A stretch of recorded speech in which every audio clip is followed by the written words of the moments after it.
I've been saying this since the game came out way back in 2021. Security Breach's story is extremely weird. Okay, like way too many things work out for us. There is no way that this should have been possible even in this fantasy world, let alone in the real world. However, what are some of the weirdest moments that stick out in my brain as being a little more than lucky? That's what we're exploring today. Let's do it. In at 10 to Rockstar Row.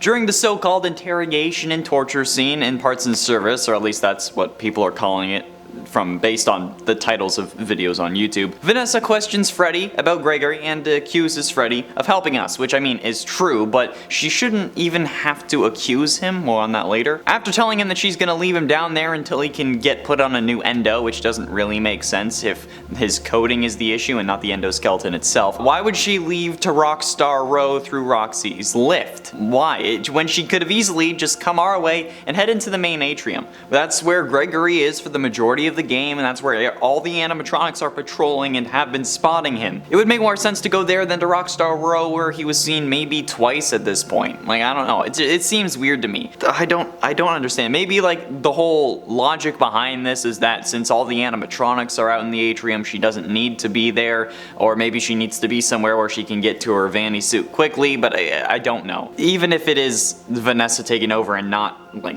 glitch trap at this point, I still don't get why she wouldn't just go to the atrium. In at 9, Bag of Rocks. Before Vanessa leaves Freddy in Parts and Service, okay, she says that it's so that his casing can be put on a new endo after they probably have someone on the clock who can do it normally. But then after that, she doesn't seem to be suspicious that he's walking around in front of her maybe within like 3 minutes. What? Who would have repaired him if not for, like, if it wasn't Gregory? There's literally no other human in the Pizzaplex, or at least that's alive at this point, and you know, Freddy can't really do it himself. The whole cylinder thing is to protect humans. There are no staff bots in this section, and the only reason that you had to leave him was because nobody else was working. Hello?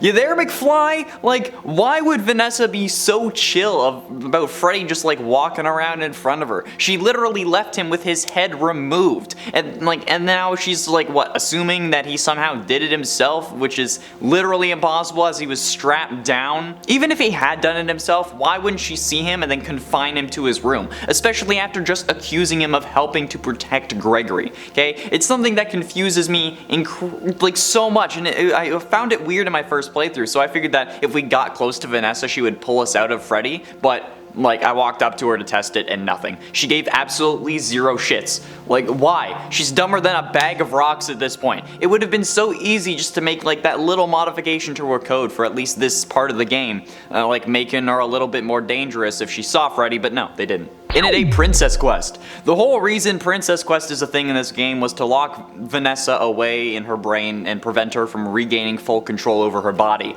So why did William create or allow for the creation of a fail-safe in this system that allows her to escape? I mean, like, sure, they didn't expect a kid to come along and figure it out maybe, but first of all, it's an arcade machine, of course I'm gonna goddamn play it, but also given the track record of literally all of your plans, you'd think that Afton would have smartened up after like 40 years at the very least, but he doesn't, okay? It's like having a self-destruct button on the bomb that you plan to use to blow up Gotham City, okay? Or like it's like, I don't get it. It's like if the Joker had a purify water supply button just on him or something, okay? It's dumb. If you want something to work, why give it a way to fail? Or maybe that's just my brain and my perfectionism talking, but again, it's one of the dumbest things that Afton has actually ever done in the series. Like, canonically it doesn't backfire somehow, but that's aside the point. Like, but seriously, why would you have a way to undo your evil plans? A 4-year-old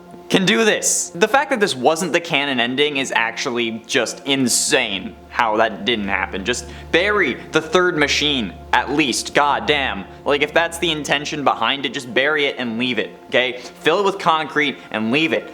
Jeez. And at 7, stealing security badges. Not only is Gregory just a really weird kid in general who wears Fazbear merch but also doesn't know that Chica loves pizza. He's also a thief. This guy steals so many things from the Pizzaplex, not even including all the little gift boxes that you can find around that are only optional. He also steals the security badges and ends up getting enough to have level 7 clearance as like a 4-year-old or a 6-year-old or however old he is. Okay, it's really unclear. Because like he can't ride the go-kart alone, and he can fit inside of Freddy's chest cavity, but he can also speak full sentences with proper grammar and stuff. Okay, I have no idea how old he actually is, but he is still able to gain level 7 clearance. But like, how are they so readily available for him to steal? And how is it that taking these badges always triggers some event that makes everything worse for him? Like, how are the security guards supposed to like use these badges if that's what happens every time they take it? Or, an even better question actually, how are these security badges laying around in special containers when security should just have their pass with their clearance level on it, like on their belt? Okay, I don't get it. Plus, how does gaining multiple level 1 passes end up adding up to a level 8 clearance? That's all, it's still all level 1, okay? I don't get it. It makes absolutely no sense, and it's almost as if they set it up for him to see how long it would play out or something, or how well he would do.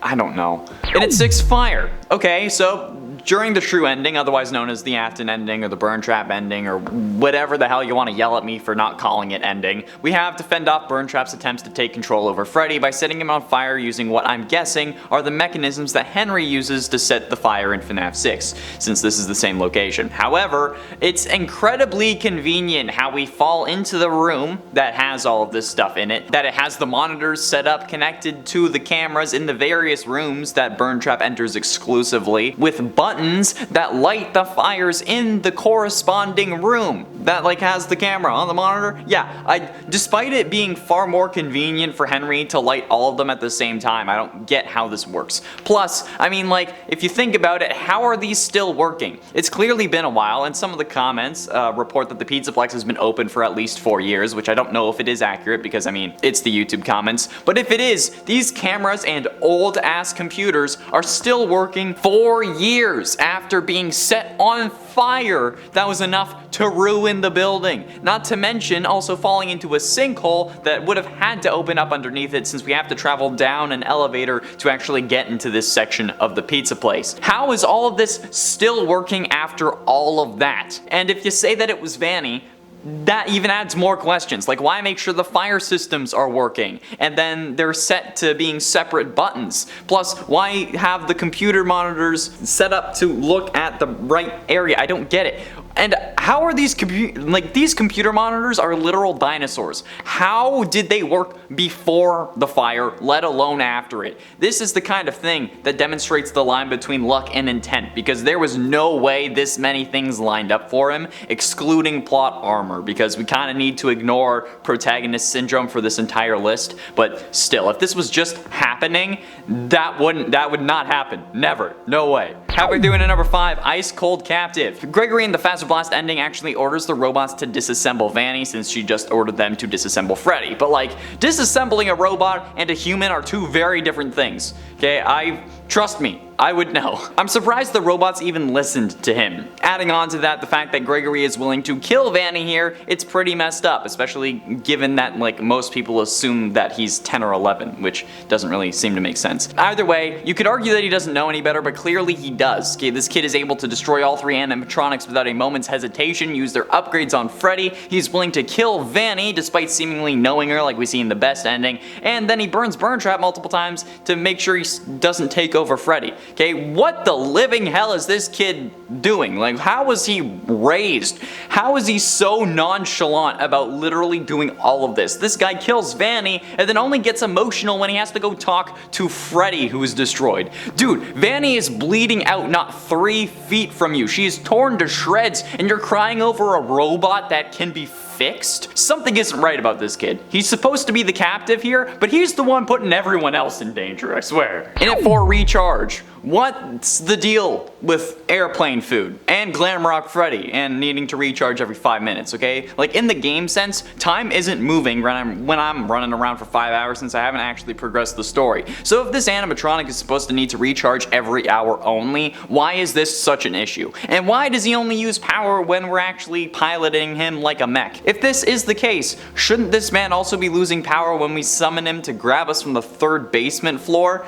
Like what? Why not? And why does he need to recharge but seemingly all the other animatronics don't? I never see Chica, Roxy, or Monty in a recharge station. Okay, even if you are around when they should be, when the hour hits. Okay, it's stupid, it's confusing, and it doesn't make any sense. It's almost like Freddy is doing this to us on purpose. Either because he thinks that it's funny, or maybe he really is working for Vanny, but needs to gain our trust and make excuses for why he can't be around us all the time, so that he can just go and give her the information, or why he can't just why we can't hide inside of him all night, okay? There's something fishy going on with this animatronic, and I swear in the next game we're going to figure out that he betrayed us off screen.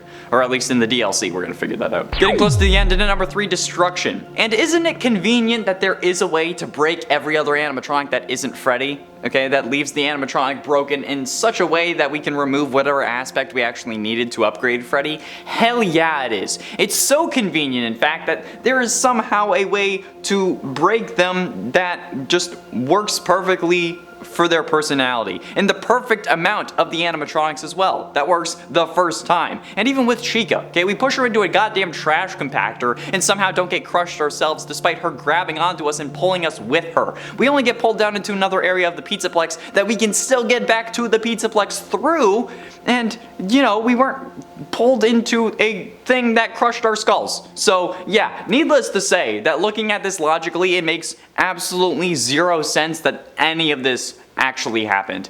Okay, we didn't even need to crush the animatronics, and instead we could have just chilled in Freddy's room until 6 AM when the doors opened. Ultimately, in at number 2, staying until 6. Speaking of which, Glamrock Freddy straight up encourages Gregory to risk his life in order to get out of the Pizzaplex, when in all honesty, the safest thing to do would have just been to keep him in your stomach or in your green room until 6 AM, especially after the door closes and he was definitely stuck, which just, it makes no sense whatsoever if Freddy is really meant to be protecting Gregory. There was no need for the whole daycare secret escape hatch thing. You could have just gone back the way you came and everything would have been fine. You wouldn't have been suspicious since you would have at least appeared to be like you listened to Vanessa after you saw her in the healing area and went actually back to your room, and then Gregory would have been safe, especially after you knew that there was some crazy bunny running around the pizza place looking to slaughter him. So yeah, if Glamrock Freddy is supposed to be protecting him, he did a horrible job at protecting this kid, okay? I don't understand. You can think of all the excuses you want for him, but if Gregory had just waited in Freddy's green room, everything would have been fine. That's it. That's period. And finally, in at number 1, probable betrayal. I know that nobody wants to believe me on this, okay? We all want to hold out hope that finally one of the animatronics is going to be good and trying to help us, but Glamrock Freddy, after everything on this list, is almost certainly evil and just waiting for the perfect moment to strike. We've made a whole video about that, okay? And now, honestly, this one is kind of about that too. This guy makes some hella sketchy choices throughout our entire time at the Pizzaplex and only makes things worse for us. He takes us to get healed despite us saying no and having a limited time to leave, which ends up making us get locked inside the Pizzaplex. We also just sit in the booth and don't actually get healed, by the way, okay? He was unable to access the main Pizzaplex network despite having no reason to be disconnected, since at this point he wasn't suspected of helping us. And after Vanessa leaves Freddy without his head and parts in service, she sees him fully reassembled in less than 5 minutes and doesn't question it, like I said. Almost as if it was the plan the whole time. There's no way that he could have been put back together normally, and they just don't care, okay? The only way that this makes sense, any of this makes sense, is that if Freddy is secretly evil, and maybe even he doesn't know it. Maybe Afton is in the back of his mind, just waiting to come forward. That's all the time we have for today, friends. Thank you all so much for watching. I have been Charlemagne Connor Monroe, and I'll see you in another video. Let me know if you think Freddy's evil.